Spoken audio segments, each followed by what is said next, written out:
This automatic. Great. All right, hello, welcome to another Top Dog webinar. Our goal with these is to share some information with small and medium businesses that can help them improve, specifically in the area of information security, which can be pretty challenging these days. And today our topic is zero trust. Zero trust. Is it merely a marketing buzzword that everyone's using, or is it real? Is it a way of life? Is it a philosophy? How do you really incorporate this and build your security practices around it? And if so, why are you doing it? How can you do it? And can it be done, in a reasonable and simple way? Those are some of the things we're going to chat about today. And joining me as always is Joe Malmberg, Top Dog's president. How are you, Joe? Doing all right. Thanks, Jordan. Excellent. Excellent. And we have a special guest with us, Mr. Jherome Deguzman from ThreatLocker. Jerome, welcome. Hey, Jordan. Happy to be here. Right on. Yeah. Jerome, can you just tell us a little bit about your background, how you ended up doing what you're doing and landing at ThreatLocker? Yeah, absolutely. So I've been in the IT industry maybe about 25, 30 years now, if I were to have to try to figure out the numbers there.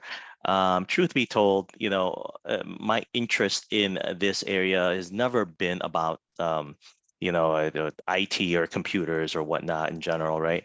But I like to play video games, just like many of us, right? We try to find ways to get around systems and make it a little bit easier. It started off with, hey, you got to open up a port on your router to play X game or whatever, right? And then it kind of stemmed from that because I was a little bit more curious on what it's asking me to do. And then so I got into the industry a little bit more, and then got into basically network engineering, right? So I have a extensive background in that area of technology. And then finally moved into the backup world. I spent about a good 10 years of my career inside of that backup industry. Now, here's the biggest challenge that always kept cropping up when I was in that backup world, right? So when we're trying to protect the environment, they think that it's all about, oh, you create a backup. If you lose your file, if you delete it, you just spin it off from a backup. But what a lot of folks don't really quite understand is, you're taking those backups at a point in time. And so, of course, if it extends beyond that point in time, it's the second that you're done with the backup, you're already 1 second behind the 8 ball. And if you save something a second right after, then if something happens, you're going to lose that data. But here's where a lot of my partners started asking me the question. Jerome, you're doing a great job on our backups. Really like that. Unfortunately, I need to know how you're protecting my backups. I actually had to scratch my head there for a second and wondering, like, you know what, that's a good point. I am that level of response and care on your side to make sure that things don't get lost. But what am I doing to make sure that what I'm supposed to be providing doesn't get lost, right? In this world of cybersecurity nowadays, those pipeline attacks, the stuff that you're seeing on the news, right? They're targeting a lot of the critical infrastructure that's making sure that in the event that they're able to hack into somebody's system, you can't simply just unplug everything, restore everything from scratch from that backup, and be up and running, right? They want to delay you as much as possible. So then at that moment in time, I thought to myself, how do I then protect this environment? So then I started looking at different tools out there that I could possibly leverage to create some type of air gapping, but also it being online, meaning if the attack happened right now, right this very second, I could, in theory, bring everything back up to fruition and find that way, that balance of getting the most up-to-date options out there for them. But what I discovered, and that landed me at ThreatLocker, right? It does a lot more than protecting the backups. It's not just protecting the backup that I can do. And although it's a critical piece to it, ThreatLocker can certainly accomplish that. There was a lot of other things that I realized that my customers, my users were doing that perhaps were maybe a little bit questionable We do it because it's easy, but security is not easy, right? So we certainly have to create that zero trust type of mentality to make sure that only specific things that we want should be allowed to execute. Hence ThreatLocker, really. Right on. Well, that's wonderful. And we've been working with you for a little while here, and I know every time we meet with you, you know, it's just a wonderful time. I mean, we learn so much, and you just, and you know, the way you approach this, you're very calm and easy to understand, and kind of help get us. And you're so like just humbly like wise. You have a lot of, you can tell that you have a lot of wisdom and a lot of knowledge to share, but you're able to kind of do it in a very, you know, welcoming way. And so it's been a pleasure working with you. Yeah, absolutely. And gentlemen, so let's get right into it here. So a couple of things that I want to make sure we achieve with this webinar is really just a quick breakdown for some folks, you know, that maybe aren't you know, highly technical. They're just business owners trying to do the right thing and protect their business and you know, protect themselves from the threats out there. Understanding what, you know, zero trust has kind of come out of the woodwork. It's not a new idea by any means, but it is. It's just in the last few years with working from home and BYOD and all that stuff. It's just kind of blown up, and so now everyone's using it, marketing their products, and so I want to just kind of get into what it is for our audience, and then cover you know, some of the real risks with, you know, privileged users. You know, what are privileged users, and why is that a threat or a risk for these businesses? What's privileged access management? That's a term that gets thrown around. So how does that help drive zero trust? And then finally, because it's going to sound a little bit complicated, hopefully we'll keep it pretty shallow, but how do you simplify that approach? And so those are the things I want to get out of this, and I think it'll be a valuable time for everyone. So with that being said, if you guys could answer this: zero trust, what does it mean to you? To me, well, that's actually a very simple answer from my perspective. I have to make the assumption that there's already a threat in the environment, right? Everybody that is in any business has been in this technology world for quite a long time.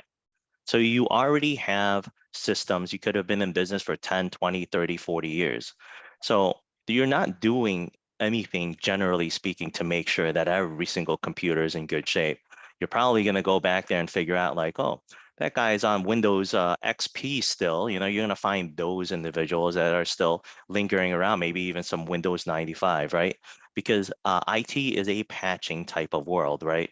I want to make sure that it works, and when it's working, I don't want to touch it in fearing that you're going to break it, right? So when you bring in zero trust into a conversation, you make the assumption that, you know, some of my old stuff, maybe even some of the new stuff already has an infection on it. There's already some type of malware on there. Now, malware on a better understanding doesn't do anything unless somebody actually executes it. It's just software, just like anything else on our machine, right? So until somebody actually executes it, will it actually launch the attack?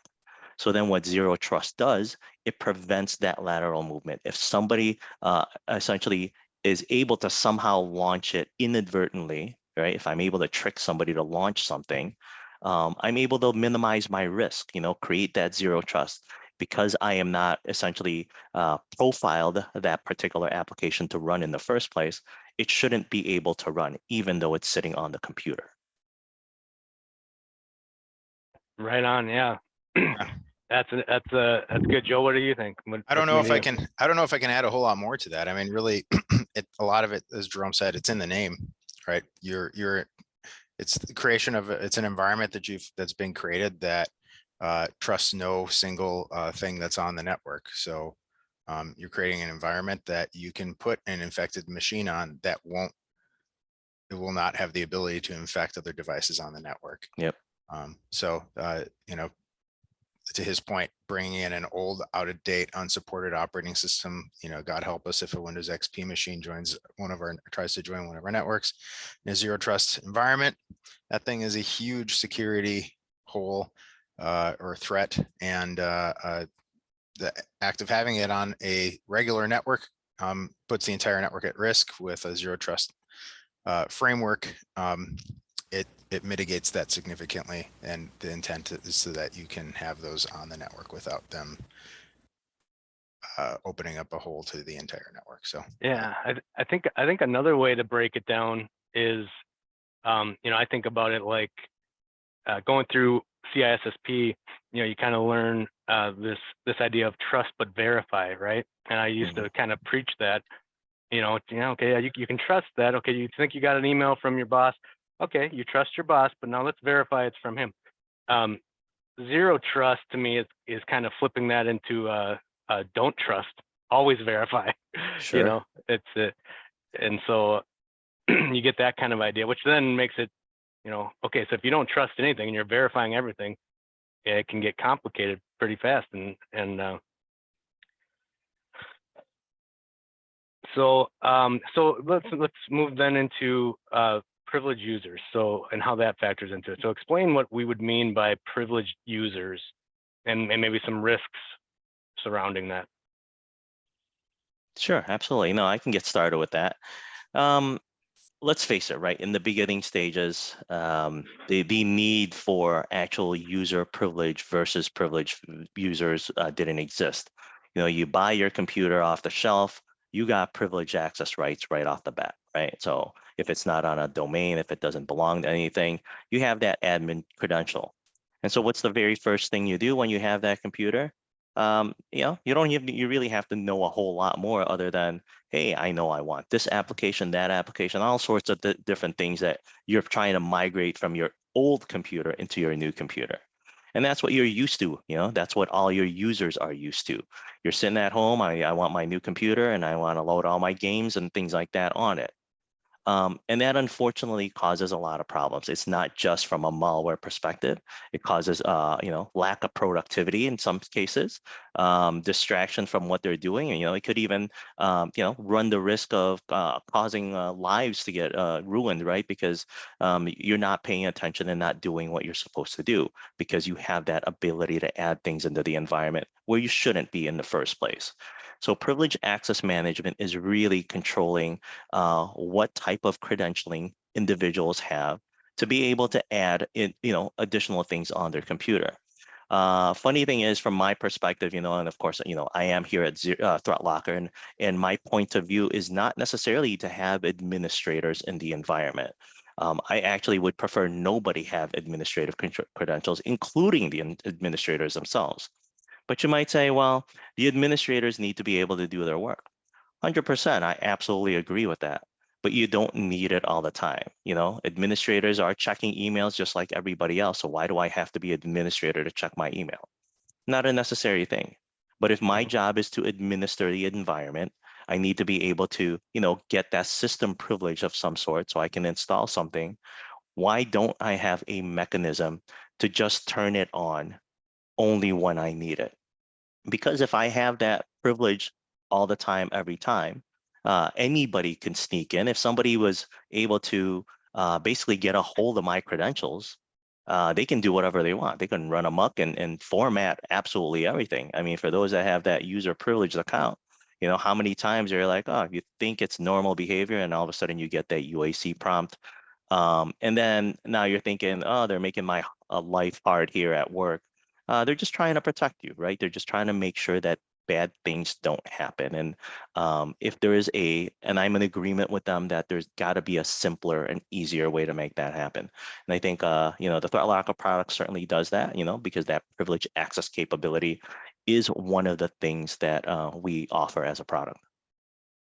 Excellent. Joe, anything to add to that? The only thing I would add to that, just from an in the trenches perspective, the last 2 ransomware infections that we remediated started with somebody who insisted they needed administrative credentials. They needed administrative rights.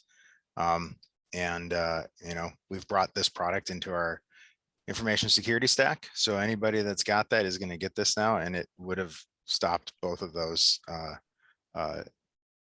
ransomware infections in their tracks.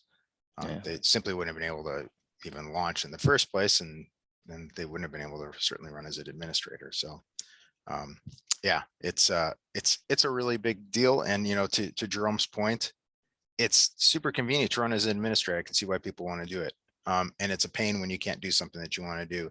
So I feel like this solution gives us kind of the best of both worlds. Run as a normal user, but you get the ability to run as an administrator when you need to, and really mostly invisibly, as I'm sure we'll see here shortly. Yeah, you know what? Let me add to that real quick, Joe. I'll tell you guys a quick story here. I have a partner, and obviously I'm working with the Jordans of that organization, and they're saying to me like, "Hey, my CEO is telling me that they want admin credentials on their machine." You know, and of course he's the CEO. He's cutting the paycheck, so he's like, I need to do this. I need to allow it." But then he asked them why. And then he's like, well, because when I go home, my kid grabs my laptop and he wants to play video games. And when he grabbed it, he tried to install something and it wouldn't let him because he didn't have admin credentials.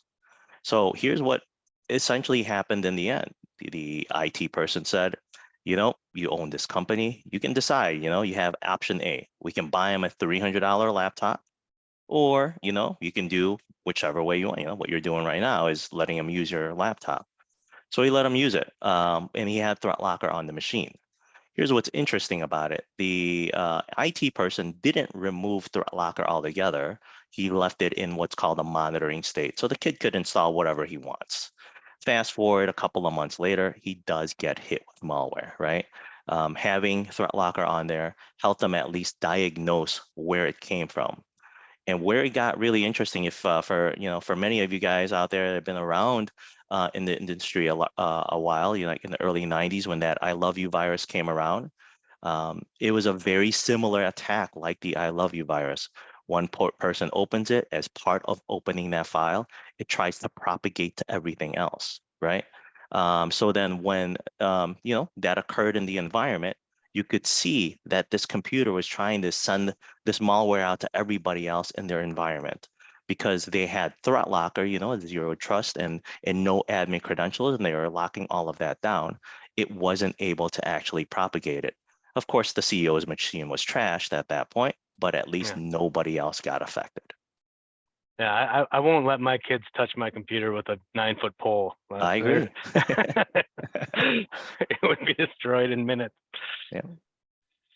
Well, that's great. That's great. So I think that sets the table, because, one of the reasons we approached ThreatLocker and like Joe said, added it into our assured security bundle is because it needed a need. I mean, it needed a need where you needed to be able to. We need people to be able to install what they need to install.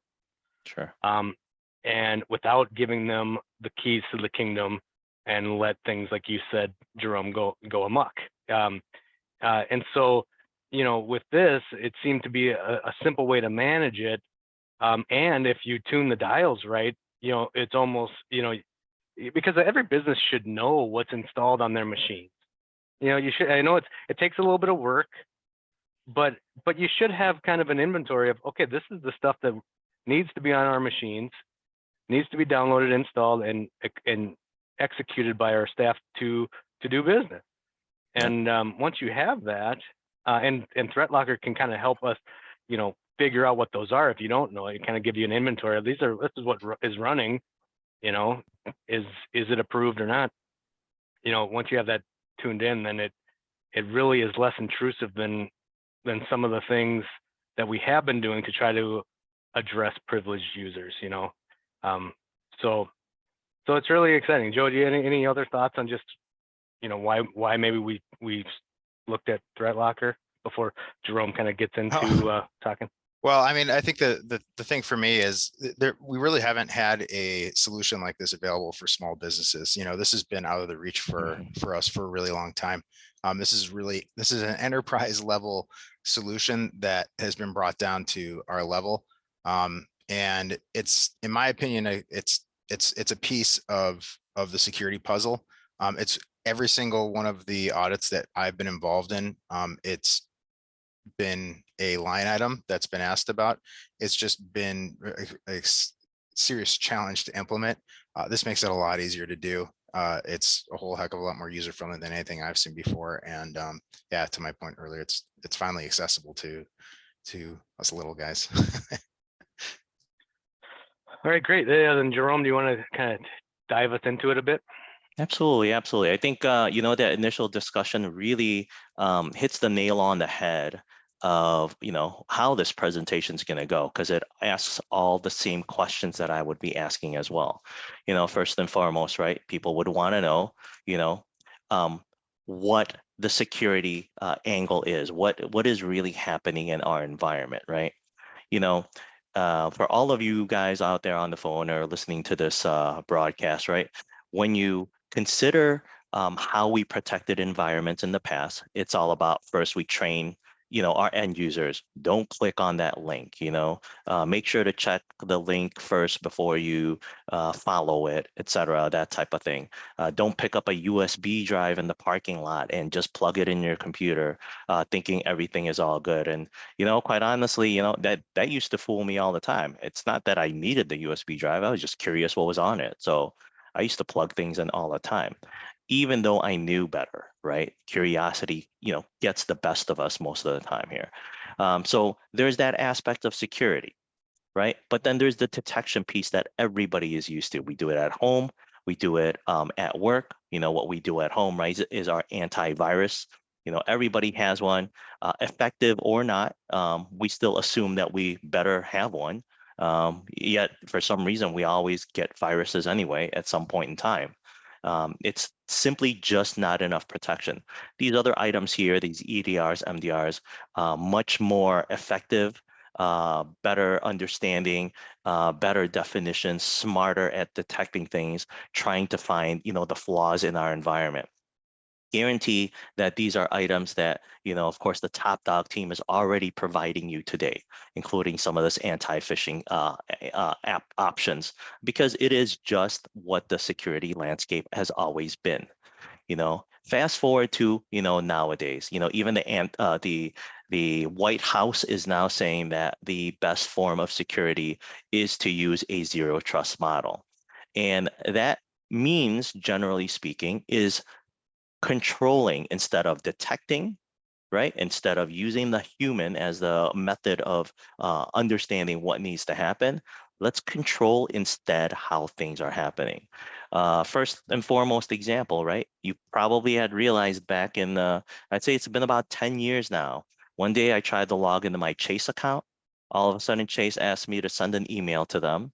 And then it sent me a 4-digit code, sorry, a 8-digit code that I had to enter in. I'm sitting there scratching my head. Is this a scam? You know, am I being tricked into this? That's for me when dual factor authentication became like mainstream. And that's the control mechanism, you know? So fast forward now to what it's become, right? We have the application whitelisting piece of it, which is yet again a control mechanism. Not everybody gets to use whatever application they want, only what they need, you know, and in the case of business, just the things that they need for work, right? You want to control who can get to the storage environment. You know, how many times you know, basically at your home, are you even trying to figure out, you know, you do a share for a file, basically anybody on the entire network could see that you're sharing files and you can grab files from it, because again, the attempt was always to make this easy for us to get to. You know, it wouldn't have sold if it was so hard to get things set up.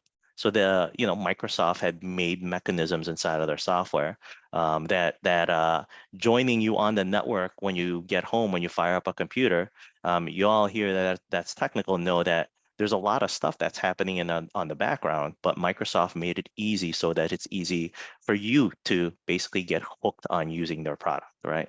And then that elevation capability, right? Why should you have admin credentials to 100% of everything on the environment for things that you don't know if you need it or not, right? How many times, you know, let's make it simple. My wife's the best culprit for this. Bought her a new car. It's got all the bells and whistles. She loves it. Then I ask her what she likes. I don't know. It drives and it looks pretty. She doesn't care about all of these features. But then I'm like, well, it's got Bluetooth. Yeah, I got the Sirius satellite radio. All this other options in it. She doesn't care about that. But unfortunately, that's how our computers are. They're sold with absolutely all of these extra tools on it, and nobody cares about it. All they want to do is be able to check their email and go on the internet. You're a good Um, husband, by the way. right? I hope my wife isn't watching this. Honey, you're not getting a car. Happy wife, happy life, and that's how No. it goes. Yeah, so then that's where this controls aspect of it comes into play, right?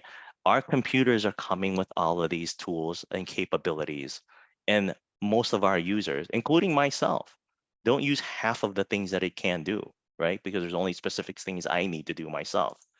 So the question was already asked, what is zero trust? This is by definition what it is.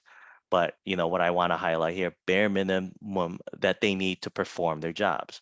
Bare minimum doesn't mean it's going to be hard. Bare minimum means that's what you need just to complete the work that you need to do.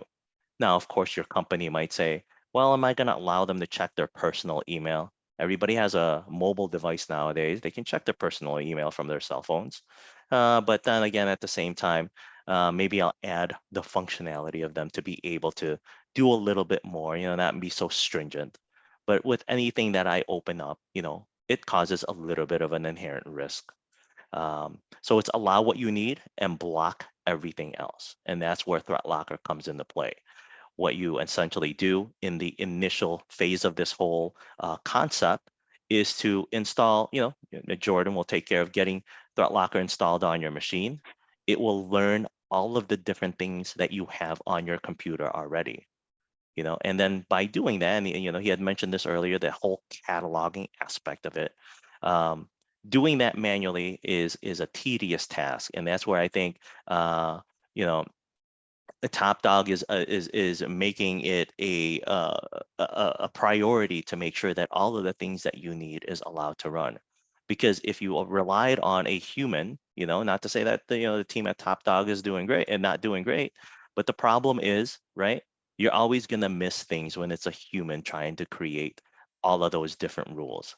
What application whitelisting does when you use a piece of software to do it, it learns things automatically for you. So then you did the chance of missing things. If you did it, it's tracking it 24/7 and making rules around what you're needing to do so that once you put it in that secured state, everything does continue to run without any issues. Now, I wanted to kind of talk a little bit about why this is important, right? Uh, for example, if I allowed, Microsoft Office, for those listening, try this yourself. You do file, save as. Just realize how many things you can do file, save as, and where you can go on the system. Pretty much endless, right? You can go into system 32. You can go into obviously the user directories, but it could be anywhere. So that also tells you that the application that you just allowed to run can get to anything on your computer. But why in the world does Microsoft Office need to work inside of your QuickBooks? Or why does it need to go maybe to your ERP system or anything that you might be using that is a more critical component to keep things running? And I'm saying Microsoft Office, but more importantly, like your email. If you let your email have a hook into that critical component, does it not open up the possibility of that email system being able to grab your data and sending it offline? So you need to be able to control what these tools that are known for, your emails for emailing, and prevent it from being able to get to perhaps a critical component like an ERP system, exfiltrating your data, those types of things. And, that's why we bring in this concept that we call ring fencing. What ring fencing does is prevents that lateral movement. If Microsoft Office, let's go with Excel as an example, if that's what your finance team is using, first and foremost, maybe you should only allow your finance team to use it. Maybe a handful of folks on the business side might be able to use it. But if you're running a factory floor and you have a manager perhaps there, he might be using some spreadsheets here and there. but everybody else that has a computer might not need to be able to use a spreadsheet program because they don't even need it for anything in the first place. You might be able to get them viewing capabilities only, but not the full-blown software, because giving them access to the full-blown software allows them to also edit things in a spreadsheet instead of just looking at it, thereby, damaging the contents of the data. That's what it's all about: controlling, ring fencing, preventing things from being able to get into the environment. Yeah, and could we pause there just for a second? Yeah, absolutely. Do you guys, would either one of you like to tackle maybe talking about like why this is important? Maybe talking about how an attack gets executed, and so how ring fence might protect a common attack. Yeah, You know what I mean? Yeah, absolutely. I can give you a really good example. Actually, I do have slides for that. Let me talk about what that means, right? For most of you that's looking at the screen, it may or may not be familiar to you. Definitely doesn't mean that these are all things that Top Dog is doing. I know some of the tools that they use. Some of these are not on that list, so that's perfectly fine. But these are some of the most common as in known attacks that have happened just in 2021. There has been a massive upticks of attacks in just 2021, and it's getting worse and worse. They're accessing very important tools like SolarWinds.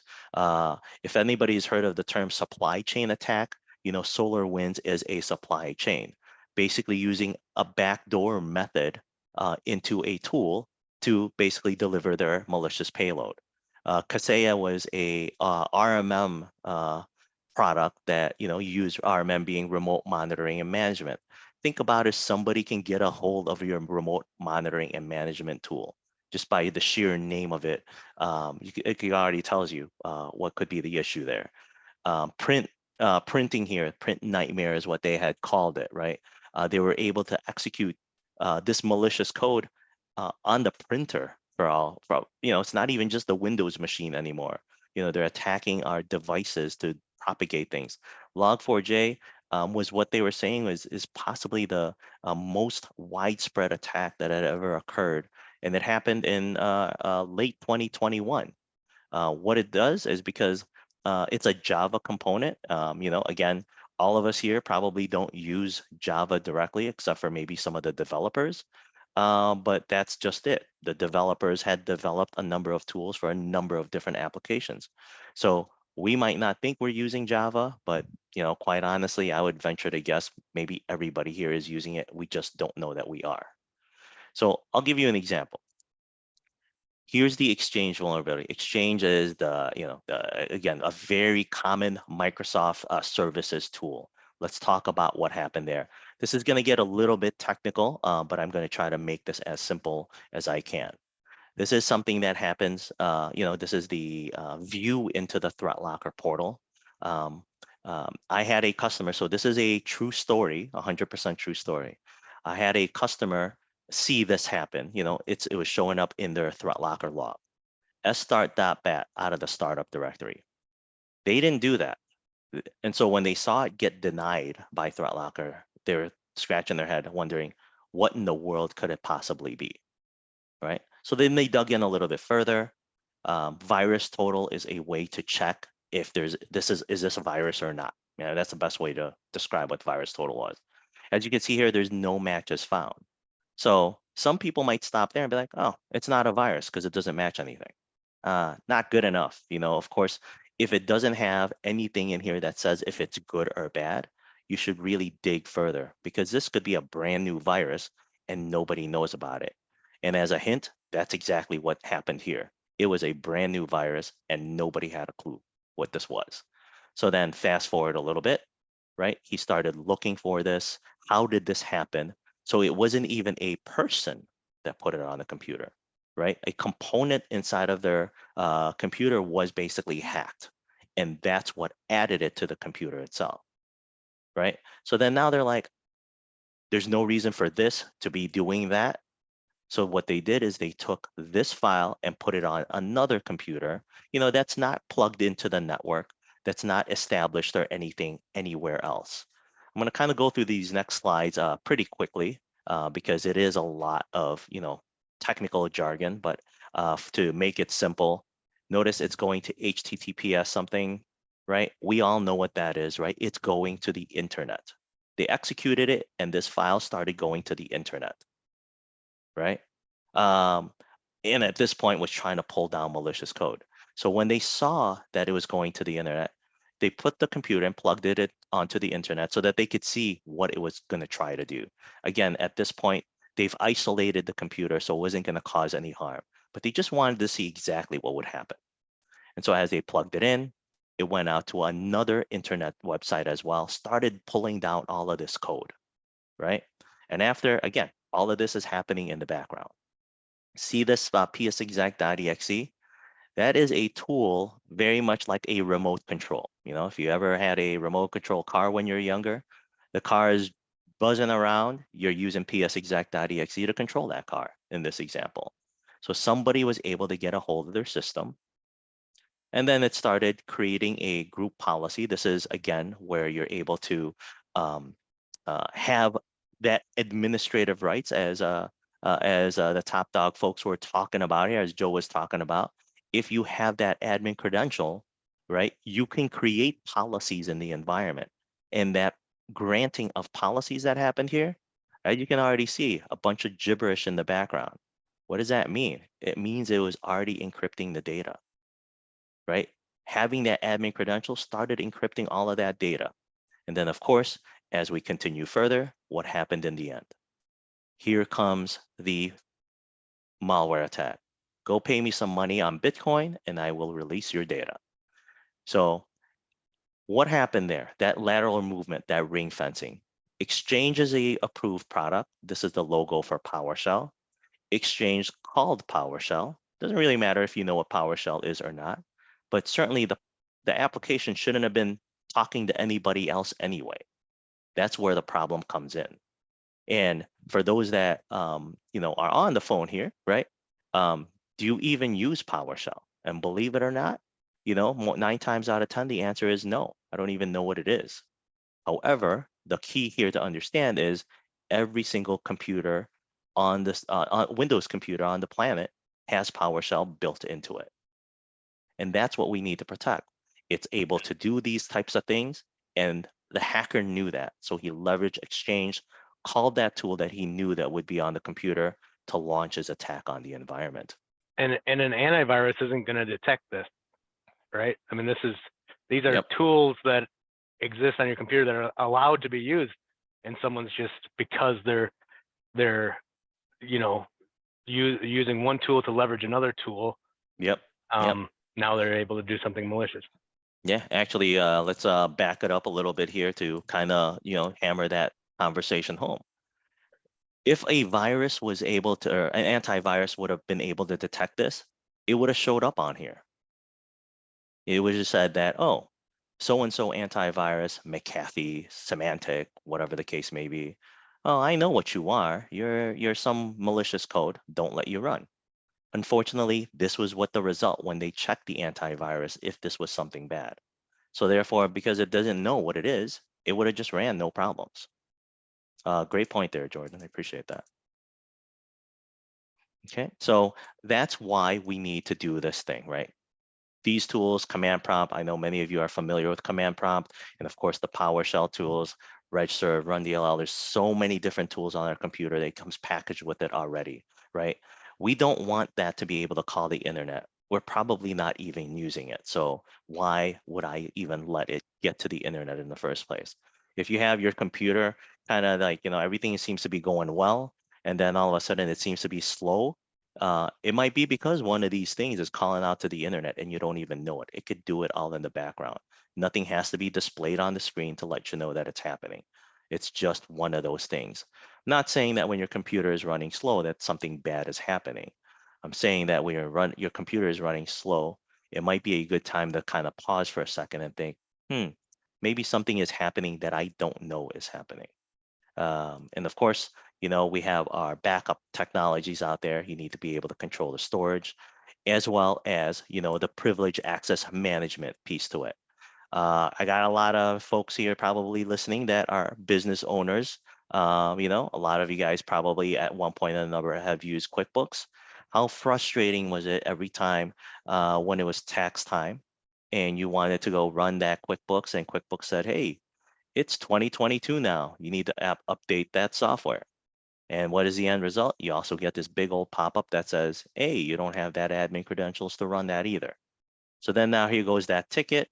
It's 2 in the morning. You happen to be, because you're a business owner, you're working 24/7. You want stuff to work now. And I agree with you. It needs to be able to work when you need to be able to use that product. If you have a product like a privilege access management tool, just like Joe and Jordan were talking about, right? You can essentially say, it's tax season. Let's set this application up. The ability to have admin credentials all the time, every time during that tax time, so that when you need to update that software, you're going to be able to update. But what you're not going to be able to do is update your Microsoft Office necessarily for it, or your PowerShell, or some other malicious tool in your environment that doesn't need it, quite frankly, right? So you don't need it for this, but you needed it for that. And that's really what it's all about. Zero trust. I need this, but I don't need this. Very simple, right? And of course, that's what you can do with a privilege access management option. So what's the alternative? What are you doing now, right? You get that UAC prompt, you reach out, open up a ticket, depending on, the number of, you might have an in-house person, depending on the workload, et cetera, those types of things. You're dependent on what is happening at the time before they can get to it to help you out. In this case, it's predetermined. This behavior is allowed, this behavior is not. Right? So that's where privilege access management really will help you there. The other thing that I wanted to talk about too, right, is controlling your network. What is the biggest challenge with network security today, right? And the truth of the matter is, and I think Jordan touched upon this already, with all of this work from home, bring your own device, right? We're now sharing that network. We used to come into an office, we used to plug it into the network, and we're just segregated into our entire facility. It's not like that anymore. We're sharing things because there is no network anymore, right?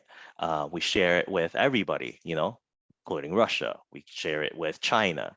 We share it with folks in North Korea, and then those folks in Canada, we're sharing it with them too. So I see nothing wrong with this. so the truth of the matter is, it doesn't matter where you are anymore. The technology has progressed to the point where we are all on one big giant network. So if somebody has the means and the intelligence to come up with a hack to get at you, they're going to be able to do that. How many times has this popped up? You might be about to board an airplane, and I got a little bit of time to kill here at the airport. I see this access. Oh, it says, do I want to make my device discoverable? I mean, why not, right? It makes sense. If I could see stuff, that's great. You know, all the training in the world will still yield somebody clicking that yes. It only takes one, right? Because all they have to do is to plant whatever attack on your system. And hopefully you shut your computer down, you go back into the office and plug your computer right in, and now they'll try to get at everything else from that method. So this is one of those risks that we have. This is that human interaction failure, not because anybody's doing anything wrong, but it makes sense. Oh, maybe I should allow this because I share things at work. What's wrong with sharing it in general? So it's just a lack of really understanding the risk around what happens here. But we can bring tools in like network access control to prevent access, right? This device can talk to this server, right? But this one can't. We're all on the same network, right? So we've made that determination already. So only this guy can talk to that, but this guy cannot. That's really the concept here that we need to follow. And more importantly, what you can bring in with a more controlled product like network access control is to only allow it maybe during business hours when you need it. But then when you're asleep, you're gonna basically turn those connections off. But it would be a heck of a lot of work for somebody to go around flipping every single light switch to turn it off, right? We're technology now, right? It should be all automatic. This could be built in a way where when you're not using it, it automatically turns off, and then when you do need it, it'll automatically turn on. And that's really what it's all about: simplifying, leveraging technology to accomplish everything that you need to do to run your business. And then make sure that when nobody needs it, nobody can access it either. I have a demo slide here. We're not going to go into a demo necessarily, but certainly had this here as a way to make sure that if there was any questions, I can kind of dig into it.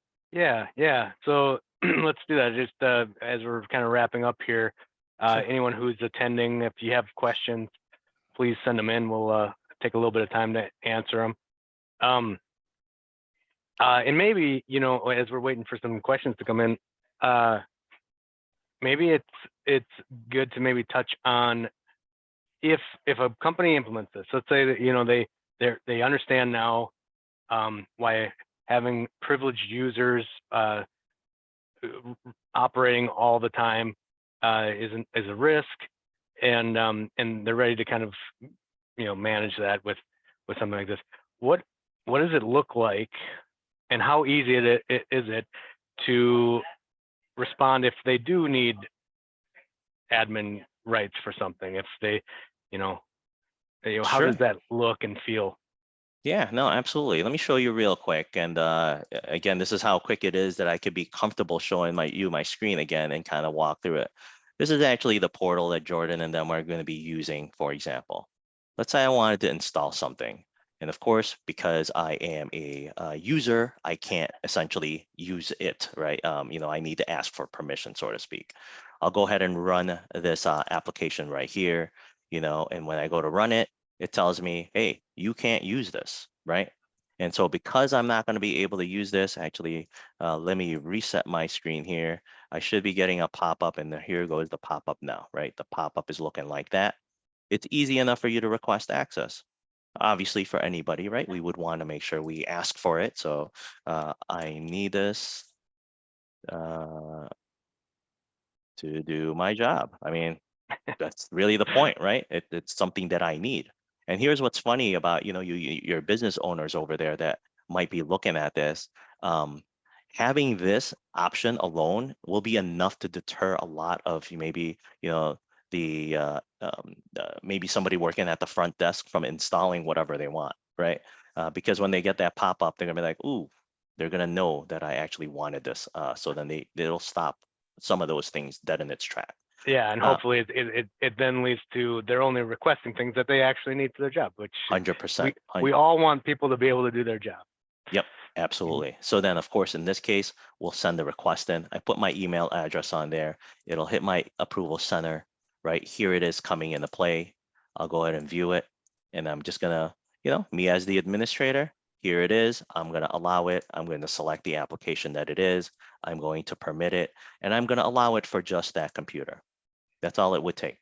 It is now officially approved, right? So of Yeah. course, when I go to try to run that now, I could essentially, I will be able to get this thing executed because I have a policy in place. Actually, let me show this real quick to make sure that it's clear. There it is right there. Here's that pop-up now. I get the option to run it. And it's spooling up. Of course, it's about ready to install it, right? It's not blocking me anymore. And here it is. It's now allowing me to put it in play, right? So a couple of clicks gets me to where I need it to go. And then, it's just a matter of having somebody to just take a look at it.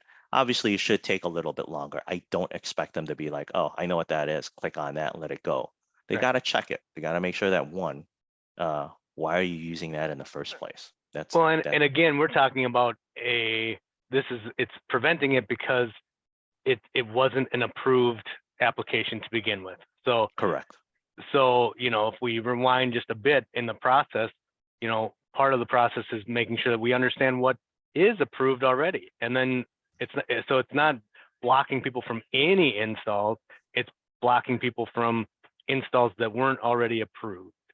That is correct. And of course, here's a policy now that I have for TeamViewer for those of you wondering like, well, okay, every time I have to do something, every time I have to update something, I have to ask for it. No, I've already approved it. It's approved. All I need to do is approve it one time. This covers all of the different versions, both past and future. So then if I need to do something for TeamViewer again later, I'm going to be able to update to that new version of TeamViewer because I am making a decision saying TeamViewer is an application that is allowed, right? If I wanted that elevated credential, right, that we were talking about earlier, here's that TeamViewer capability, or even maybe this this application right here. I'll be able to click on it. But if I actually try to click on it and run it, perhaps as an administrator, come on over here, it will essentially ask me to request. This is that dreaded screen that we all hate seeing because we now have to ask for it. But I could turn around and grant that elevation, one time, right? I in fact have an application already that's elevated. And I'll show you that real quick here. Here's Notepad++, has elevated capability already. I'll do that same thing for Notepad++ over here. Actually, let me close this to make sure not to cause any confusion there. I'll run that one as an administrator. No problem, opens right up because I had set it so that it's elevated all the time, every time. All right, and that's how you can essentially leverage this tool to make decisions. I tried to launch RDP here as an administrator. No, of course, I'm not going to let them do that. But this tool, I just used some random tool that I had here as an example of maybe it's your Dentrix software if you happen to be a dental office that needs admin credential all the time. Maybe it's some very high-end accounting tool that needs admin credential. That'll run as an admin, but definitely if they tried to stray away and try to use something else, won't work. Excellent. Well, hey, thanks, Jerome. We didn't get any questions here. Joe, did you have any kind of wrap-up thoughts there? The only thing that the thing that always kind of like raised my antenna whenever there was a solution like this before is just the sheer amount of effort it takes to maintain something like this.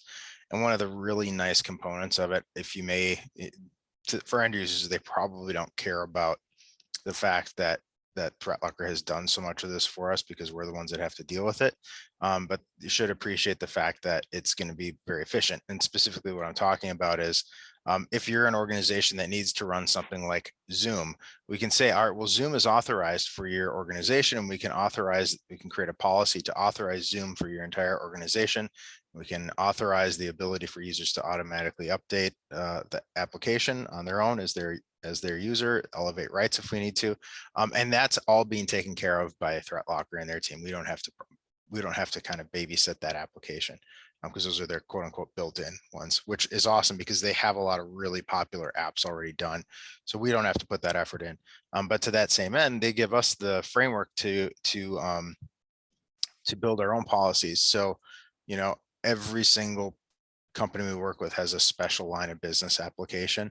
And we have the ability to create policies for those that will empower users to be able to perform those updates when they need to do it. It'll elevate their permissions when they need to do it and restrict the ability of that application potentially to reach into parts of the network that it doesn't need access to. So I'm really excited about where this is going to elevate our customers that have pulled the trigger on this assured security solution.